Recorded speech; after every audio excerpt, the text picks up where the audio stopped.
You're tuned into news across the galaxy where they talk all things LA Galaxy with the Nag Boys. Let's start nagging.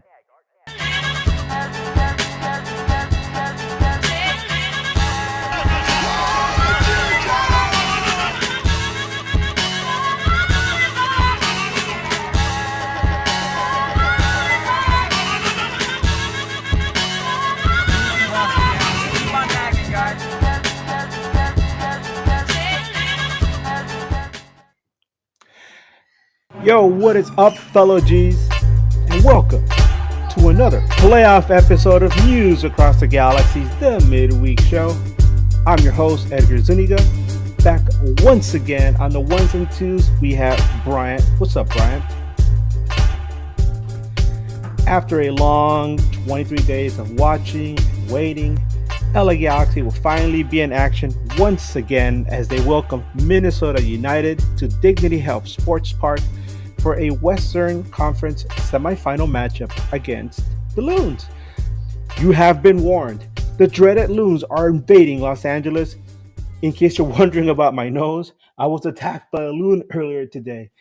Anyway, joining us tonight to break down this matchup, we have special guest David Sterling from our good friends at the Loonacy Podcast. Hey, David, thank you so much for joining us tonight. Yeah, thank you for having me. This is great. So, David, tell us about the bracket, how it ended up for you guys after decision day, because there were so many moving parts on that final night, and what you guys ended up looking at in the road to MLS Cup. How it ended up for you guys? Can you tell us? Yeah, I think we were, pleasantly surprised at how things kind of turned out for us. I don't think any of us were really expecting to even have a chance at the playoffs this season. And so as the second half of the season rolled on and we started seeing our progress and just seeing us climb up the table to get even into what I think, or what me personally would consider legitimate playoff position, was pretty impressive for us. So getting into that sixth seed, getting out of that play-in spots, I just think we were pleasantly surprised. I think we were all pretty pumped about the fact that we felt like we grew as a team over the second half and really just kind of put things together where we needed to and entered the playoffs on the right foot. Yeah, after speaking with the guys on Monday night, they mentioned how when they looked at the bracket, they felt very fortunate to not end up on the side of the bracket with Seattle, Houston, and or LAFC, right? Can you talk Yeah. about that a bit, about those teams? Yeah, that's an area that I disagreed with the rest of the guys on. I really wanted it to go through Seattle. I feel like Seattle has been a thorn in our side. They've been kind of like, they've been the one team we can't ever win against, and I just felt like, with the expanded playoff format and coming in at a lower seed, I just wanted to really step into the playoffs and make a statement, defeating a team that we weren't able to. So for me, I was happy in the sense that the history with Seattle is bad for us. So I was happy in that sense, but also a little disappointed that we weren't able to just kind of go in and make a statement. But that other side of the bracket was just monstrous. No one wanted to go through LAFC. And we, of course, most Loons fans didn't want to go through Seattle. So to be able to go up against RSL, who we played very well through the season, and we usually play quite well overall, to have a nice balanced opponent that was probably going to provide a pretty exciting, or at least worthwhile game to watch. was, I think, a positive for us. Yeah. Now, anybody that was paying attention saw Minnesota got off a really good start. And then there was a bunch of stuff that happened. I know there was issues with Emmanuel Reynoso, one of your DPs, and then things just fell apart. Um, how did Minnesota turn things around during a stretch in which the Loons went 9 matches without winning, including losing 6 straight in the middle of the season? Yeah, it's I think it's a bit of an enigma. Um, we came in under an interim coach, and I think we wanted to kind of make that statement that we were going to, enter the season a bit unknown, but we weren't going to just roll over. And I think that's kind of what maybe played into those first 6 games, 7 games, I think. But also, I think there's a bit of an unknown, right? Nobody knew how to scout against us because no one really knew what we were going to be doing. There was no idea of how we were going to enter the season. So I think maybe there's a bit of an unknown for our opponents and preparing for us and getting into it. And then, as I want to say, it was maybe, maybe mid-May. Is that end of May when we started really we started noticing the wheels falling off? And then, of course, June was when it actually happened. I think teams just started getting enough tape on us, started understanding a little bit more of what we were trying to do. We were doing a lot of that, 5-back line, a lot of formation work that we never really did in past seasons under Heath.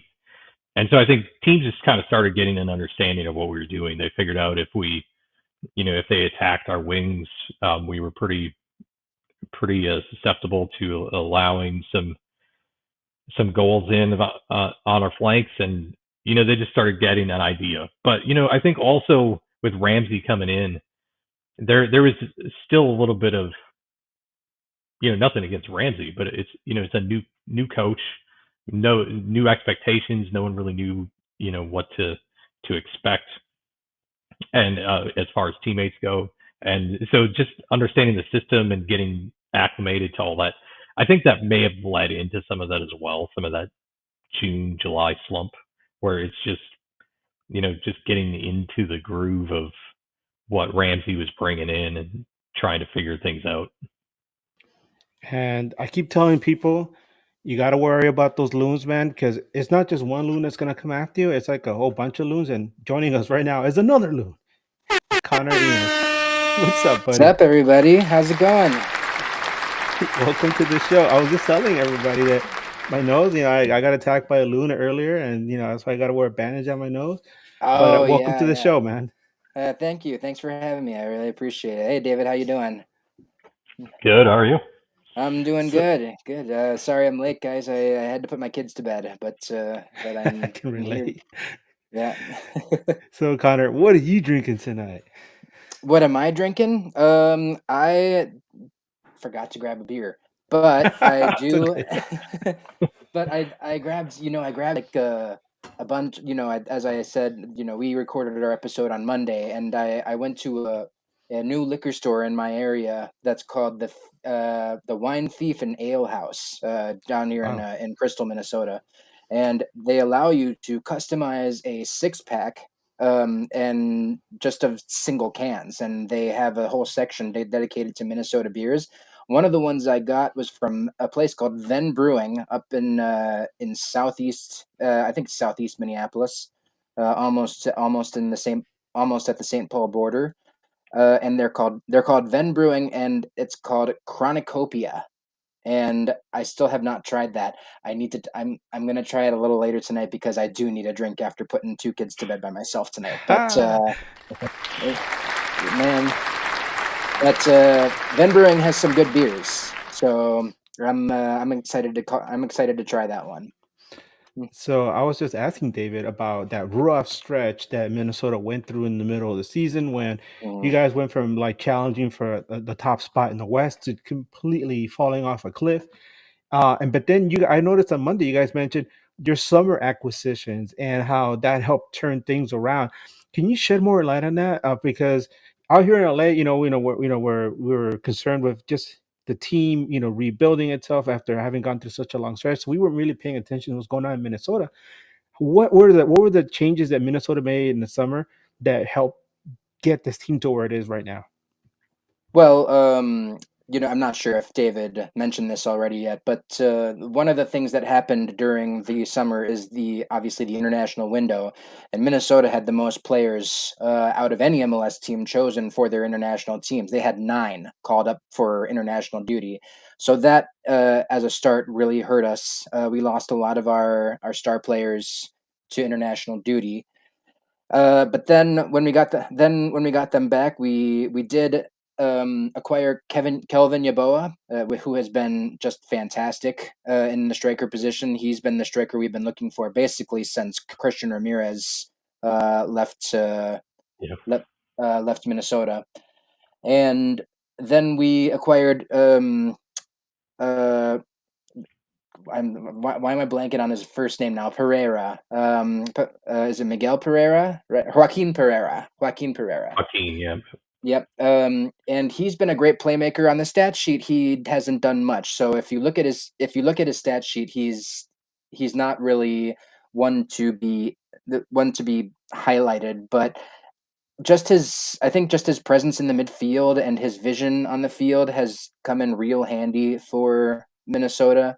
So I've been really happy with his performance, even though it hasn't really amounted. I think he's only had 1, maybe 2 assists since he's come aboard the Loons, but his passing has been fantastic.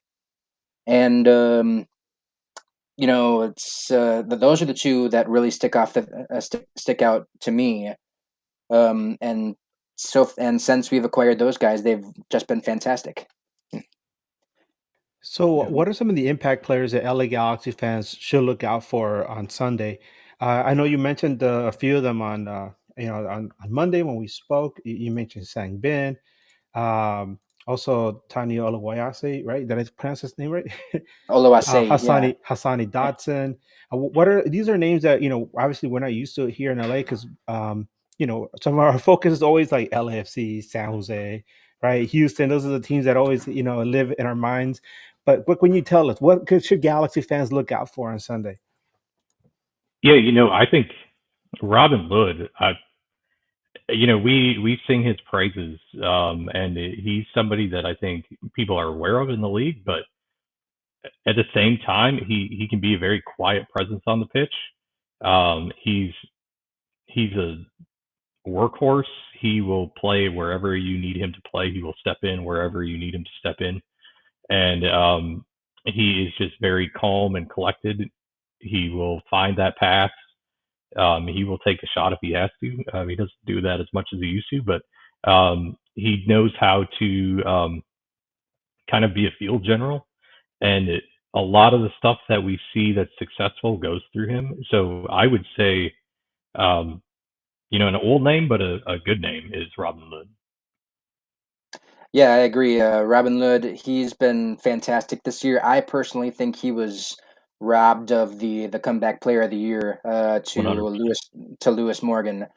But if I had to pick one besides Robin Hood, it's definitely Joseph Rosales. I think he's been absolutely terrific this year. He's a box-to-box defender, midfielder on the left side. He never runs out of energy. His passing has been great. His pressure is really, really improved this year. I mean, he's always been. I've always liked Rosales ever since he came aboard to Minnesota, but he really has done nothing but get better since he's gotten here.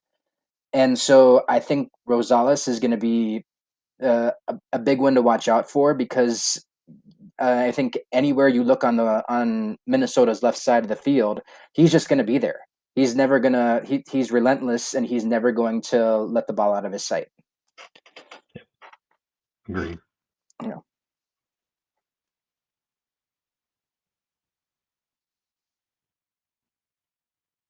Sorry about that. Happens to me every time. Let's talk about the availability report because yeah, it's been 23 days, but what in those 22 days, anything could happen. I mean, you could sneeze real hard and hurt your sides, right? Um, Fortunately for LA Galaxy, the only person that's still been missing in action is Martin Cáceres, who at this point we assumed he's out for the season. Achilles injury, those are very delicate, especially when you're a veteran and they take a long time to heal.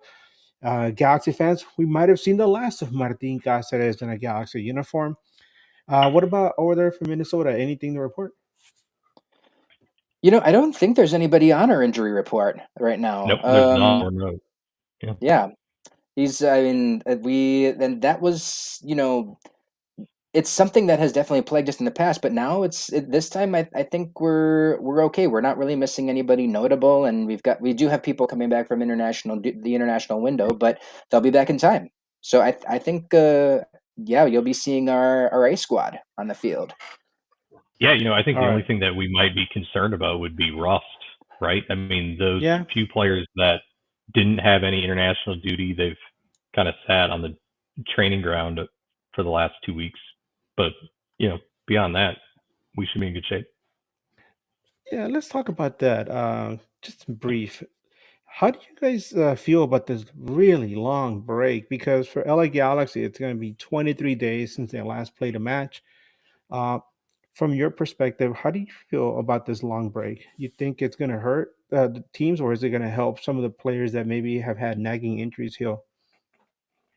I, I think it could be, I mean, I think you'd go both directions. But if anything, I would say maybe it hurts a little bit. I don't see, I don't like bye weeks in other sports. I just feel like you have that extended break that allows your body to kind of relax a little bit, and it might take a little time to get back into it. Um, but so that's my opinion on it. But again, it is nice for those players who maybe had nagging injuries that we weren't even aware of, or maybe they just weren't good enough to put on, wasn't as important enough to put on the availability list, so we just had no idea. I mean, so there is a positive and a negative on both sides. For me personally, I don't like them. I think there's too much opportunity for rust. Yeah, I agree. I also don't like such a long break in between playoff games. I think it should be a pretty consistent schedule when it comes to the playoffs. Just 1 week and then another game, and then 1 week and then another game. I will give this one a little bit of leeway due to the international window. There's not a lot you can do about that. Uh, but even then, the planning's got to be better. And the fact that just the first round is a best 2 out of 3 game where you could have 3 weeks of matches and you're still in the same round, that um in that respect it does hurt a little bit more than it helps, because then you haven't really gone anywhere other than figuring out who's going to advance from the first round. And in that time, you could have gone from the first round to the semifinals. We could be in the conference finals by now. So I think I agree with David. It definitely hurts more than it helps.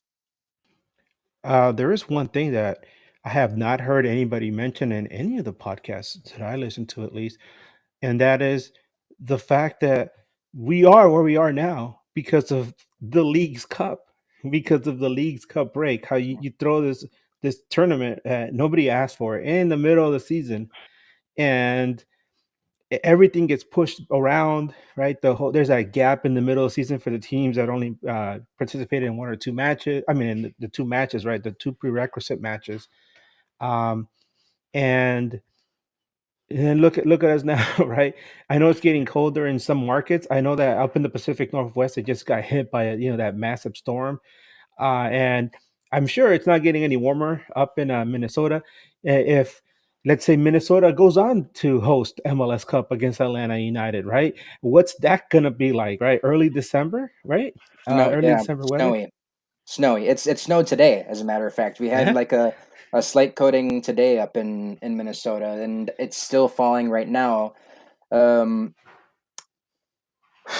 Allianz Field, the groundskeeping staff at Allianz Field have been pretty good at cleaning up after snow, so I'll give them a little bit of credit there. I think that the stadium will be nice and ready, but to play in potentially, I won't say sub-zero weather because in December it doesn't usually get into the negatives or the single digits, but it's still going to be cold, especially if you've got a team from the South like Atlanta United coming up to visit. They're going to be at a disadvantage.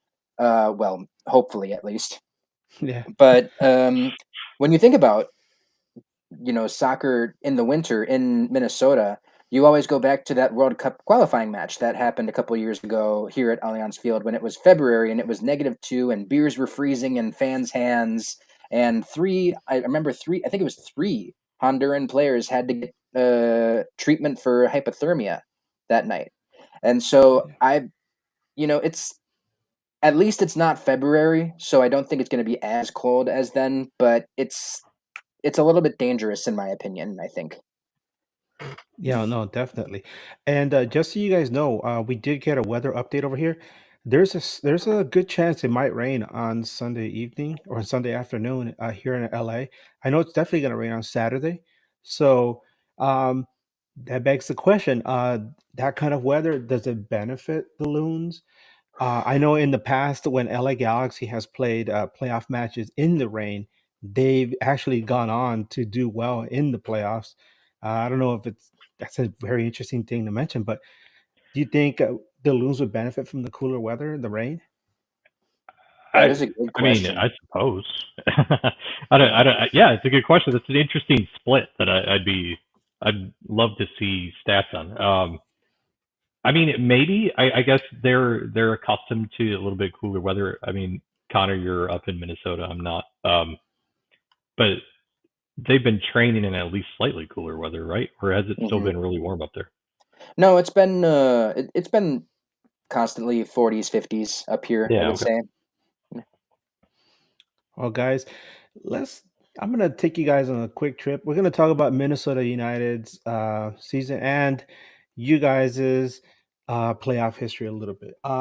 So this season, Minnesota United did very well away from Allianz Field, which we know in MLS it's very difficult to win on the road. This is a record of 8 wins, 3 draws, only 6 losses. Um, Minnesota's last loss away from Allianz was on July 7th versus LA Galaxy. This is a match in which Gabriel Peck scored the game winner in the 90th minute. It was the second of the match. He had a brace to give Galaxy the win. Galaxy and Minnesota United have only played each other 15 times since the Loons joined MLS in 2017. From those 15 matches, Galaxy has 7 wins, Minnesota has 3, and there's 5 draws between both clubs. Playing at home, Galaxy have lost to Minnesota only once on Wednesday, June 30th, 2022, a match in which Minnesota took a 3-0 lead by the half and saw Galaxy mount a comeback, with Dejan Joveljic scoring a goal in the 3rd minute of added time to make it 3-2 Minnesota. And if you guys remember, that match ended in a scuffle between both teams after Douglas Costa elbowed Joseph Rosales on the back of the head as referee Ted Uncle blew the final whistle. Galaxy and Minnesota United have faced each other off. Have faced off each other in the playoffs once. It was a 2-1 Galaxy victory at Allianz Field in the first round of the 2019 MLS Cup playoffs. I Now, was as far there. as you were there, right? Yep. Yeah. Good memory, right? Yep. Minnesota have advanced to the MLS Cup playoffs in 5 of the last 6 seasons. They only missed out last season. In 2020, the Loons got to the Western Conference Final versus Seattle Sounders at Lumen Field. And guys, I remember watching this game. It sure seemed like the Loons were headed to MLS Cup. Took a 2-0 lead in the 67th minute. And then Seattle roared back, tied the match in the 89th minute before a goal by Gustav Svensson at the death ripped out the heart of the Loons and sent Seattle to MLS Cup versus eventual champions That Columbus match Crew. still hurts to this day. Yeah, that was bad. Yeah. That was bad. Now, Minnesota has another opportunity to return to that same stage, but you'll have to go through a rejuvenated LA Galaxy squad that last got to the Western Conference semifinals in 2014 when they won it all. So, gentlemen, Uh, how does LA Galaxy defeat these loons? Oh, uh, I think you I go. think the Galaxy. I think the Galaxy has good attacking. Has good attacking. They have a good cohesive front four. Gabriel Pick, Ricky Puig, Joveljic, and Pancil. I think they have a great front four that can really do some damage to them, do some damage to any defense that they come across. The thing about the Loons, though, is that their defense, as of late, has been hot. They I think they've averaged only about 7 passes per game into their penalty area. And check me if I'm wrong on that stat, but it's been in the single digits. So the Minnesota defense has been really good. Um, the one thing I can think of that jumps out most to me is if Minnesota decides to do the Minnesota thing, and in the 70th minute park the bus. And so I think that's going to be that if we decide to do that, that's going to be our downfall. So we're gonna if I think we'll destroy ourselves more often than the Galaxy will destroy us. But if we park the bus, guaranteed that front four from the LA Galaxy is going to take full advantage. I think in the last 20 minutes, the Galaxy scored 2 goals, even like Yeah. easy if that ends up happening. Yeah, I think there's that phrase of death, taxes, and something else are guaranteed in life. I think that's something else for Minnesota is giving up late goals. It's always been a thing from the very beginning. It doesn't matter who's managing. We tend to give up late goals. I don't know what that is. Being that it's cross managers, it's hard to say. So I would agree with Connor 100% that if we let off the gas, if we have the lead and we let off the gas, it opens up for LA Galaxy's attack. I think also we play very compact. If you can exploit that,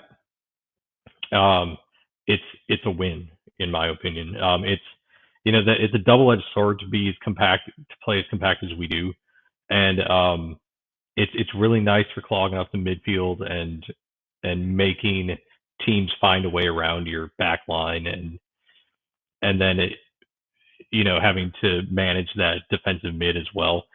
It's it's good for that, but if you can get around that back line, if you can play the flank, if you can attack that flank and get around, we're a little, Rosales has a tendency to move forward very high. There's always opening there. We're a little slow on the right side, regardless of who's playing there. I think we've got geriatric but lovable Michael Boxall in center back, and there's a lot of opportunity if you attack those flanks, but you have to be able to attack them, because if we set in and we get in our formation that we like to be in and play that way, we will stop you. I mean, I think it's like 5 or 6 goals allowed since August, if I'm correct. That I mean, sounds about right. we're stingy in the second half of the season. So if you allow us to play the way we want, you're done. You're not scoring goals. Um, that's my thought. But then of course there's always the factor DSC. Honestly, I think one of the best goalies, if not the best goalie in the league. He has his issues with distribution, but man, he can stand on his head and do everything you want him to do. Now, David, you did mention um, that run that Minnesota went on towards the end of the season. We actually have the stat right here. Brian, can you bring it up real quick? It shows like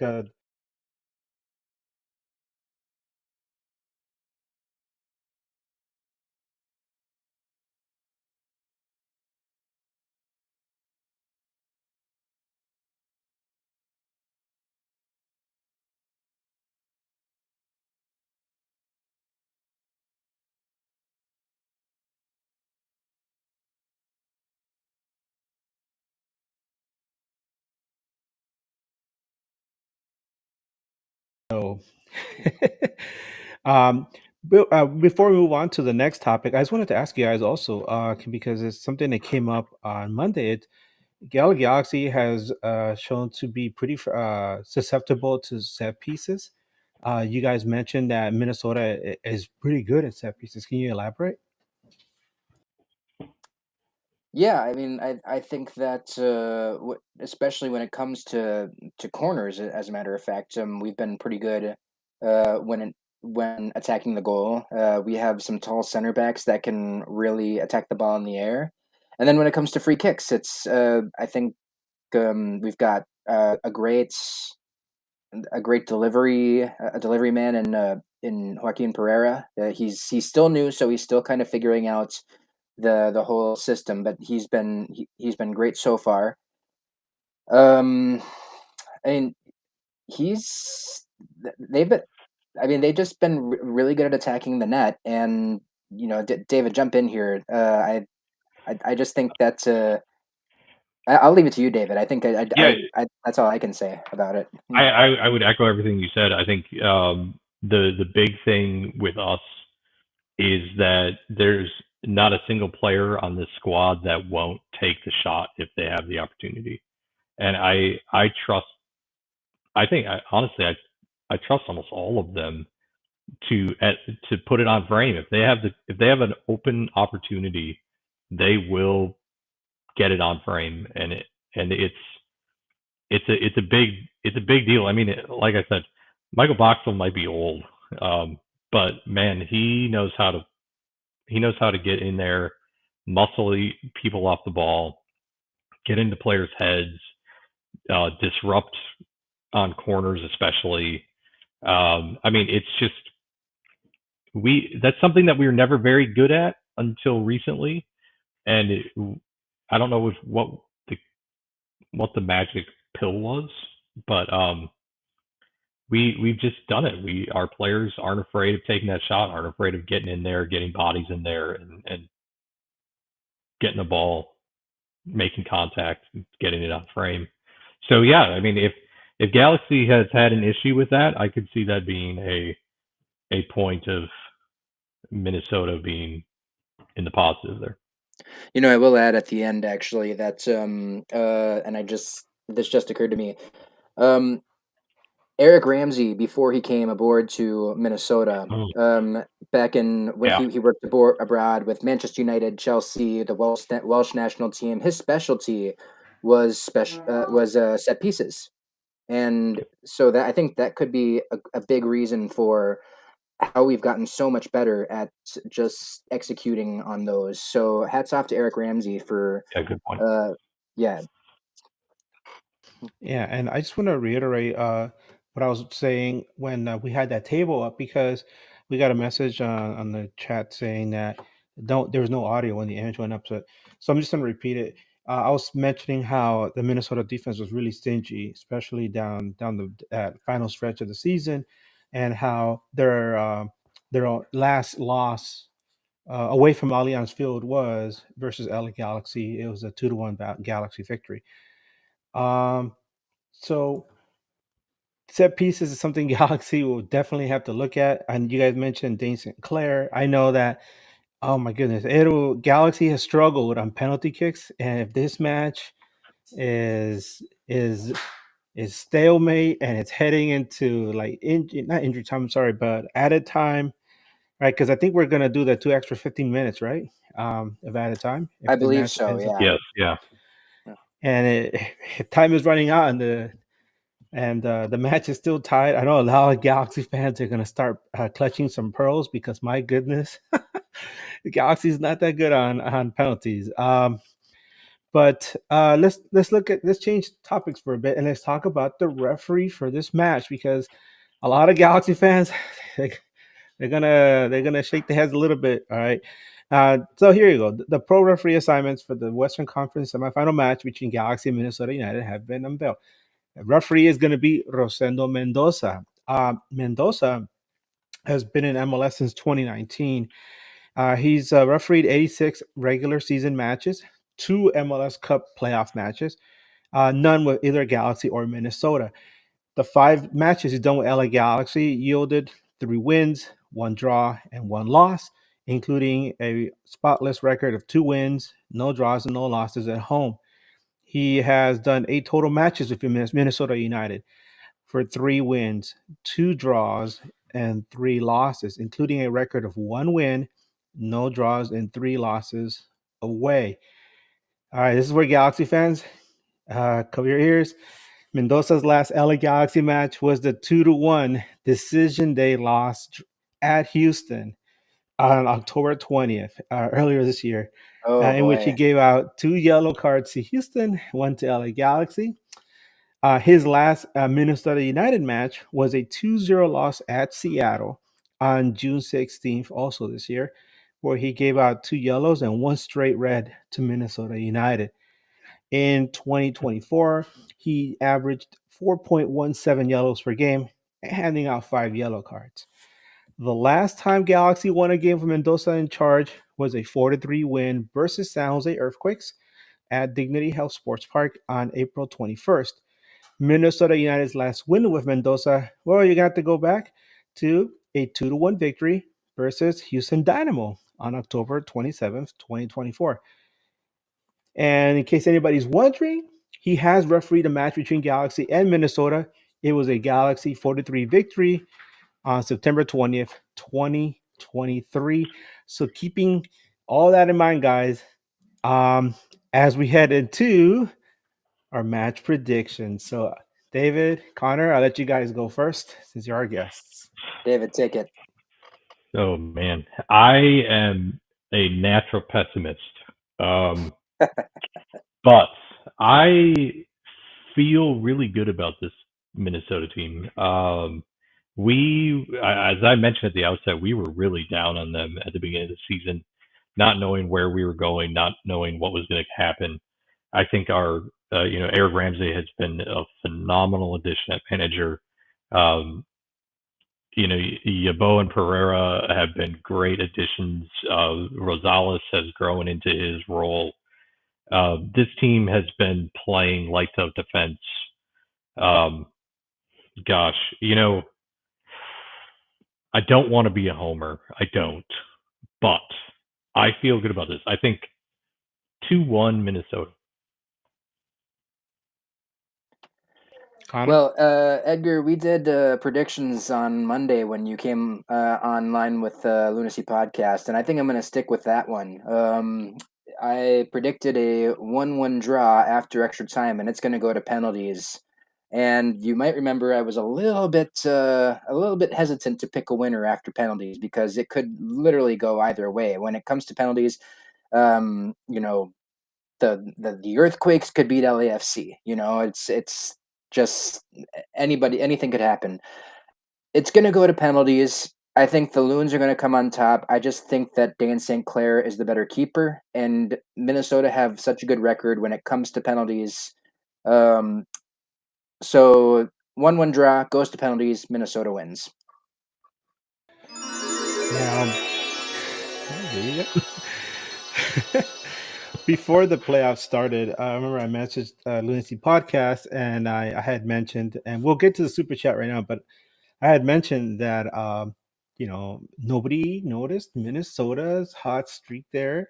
Everybody kind of written off the Loons, and all of a sudden Minnesota got hot, right? And people were discussing who's the dark horse, right? People love to talk about that in sports, and people are saying Orlando, Seattle, Houston, and nobody said Minnesota, right? And I messaged you guys, and you guys were like, hey, keep an eye on us, right? We're not going to just like lay down and die. And here we are, right? So I tell people, don't sleep on the Loons, man. Don't sleep on the Loons. I think it's going to be a very tense 2-1 result for the LA Galaxy. I think the fact that Galaxy have not lost a game at home all season at Dignity Health Sports Park is going to play into that. I think that these guys are champing at the bit to get back out there and do some damage. Although against Minnesota, and you mentioned that tight defense and Dane Sinclair, playing in such good form, it's not going to be like when they play Colorado. It's a better team in Colorado. It's a team that has seen a lot of success in the latter half of the season, and I think Galaxy fans go in are expecting Minnesota to just lay down. They're going to be in for a surprise. I think this is going to be like playoff MLS, like tense, nervous energy, right? That you're going to be sitting there, whether you're a Minnesota fan or Galaxy fan, and your heart's going to be beating a million miles a minute. So that's what I expect for this match. 2-1 Galaxy. When you guys said 2-1, David, you said 2-1, right? And Connor, you said it's going to penalties. God, please not penalties. That's the worst. Minnesota's already had a couple of those, man. I do hope it doesn't happen, but man, we've had a record with that. Yep. So real quick, Brian, can you bring up the super chat by Stephen Ma? Stephen Ma, good friend of the show. He says, being a conflicted Korean Galaxy fan, I'm wishing the best of luck to my countryman, Sang Ben Lee, but the Galaxy will win. Thank you, Stephen. It is actually Sang Ben Jung, by the way. Sang Ben Jung. Sang Ben Jung? Oh, okay. Yep. All right, well, guys, thank you so much for coming on to the show and joining us. Hopefully, next time the Galaxy plays Minnesota here in LA, you guys can come down and join us. We already mentioned we have, you guys are always welcome, open arms. And like I said, mentioned on your show, I'm always looking forward to the day when I can go visit Allianz Field. Hopefully it'll be nice and cold, and so that when I step out into the field, it'll be nice and frosty and I can see my breath, and then see you guys singing Wonderwall at the end of the match. Hopefully not against LA Galaxy, but against somebody else like Kansas City, Chicago, right? Yeah. Or Seattle. Yes, we would love to do it in Seattle. Yeah, no kidding. Yeah. But fellas, tell everybody where they can find you guys. Whether it's Twitter, Blue Sky, Instagram, whatever. Shoot out your socials. Yeah, so I think Twitter is probably the best place to find us. We are Loonacy P at Twitter, or on Twitter, I should say, or X. Sorry, it's not Twitter anymore. Otherwise, we do have a presence on Facebook, but we haven't used it. We have not done anything with Blue Sky yet, so. Yeah, X is the place to find us. We're, of course, on any place that you get podcasts. I think, right, Connor? Every place you can get one, we're on it. Yeah, pretty much Spotify, Apple Music, Amazon, and anywhere. Yeah, the iHeartRadio, anywhere you can find a podcast, we're there. And yourself, right, too, Connor? People can hit you up too, right? Yeah. I mean, you can see my Twitter if you're watching on YouTube. You can see on my Twitter down at the bottom. I'm at Headlooner, and I'm on Twitter. You can find me there, and that's my personal one. And David, yours is yeah, mine's David A. Sterling. Currently, I'm Hurricane Loon as a title because I'm in South Florida, and that's what we have as hurricanes. Well, everyone, thank you so much for joining us tonight at the Midweek Show. We look forward to seeing everyone on Sunday. Get there early. Parking is probably going to be tough, and they're a 3:30 start match. Hopefully we see a fantastic match. Thank you once again to the guys from Loonacy Podcast. Thank you, Bryant, and everyone here at News Across the Galaxy. Thank you. Have a good night. Keep on nagging. And as always, Wu-Tang for life. Let's go.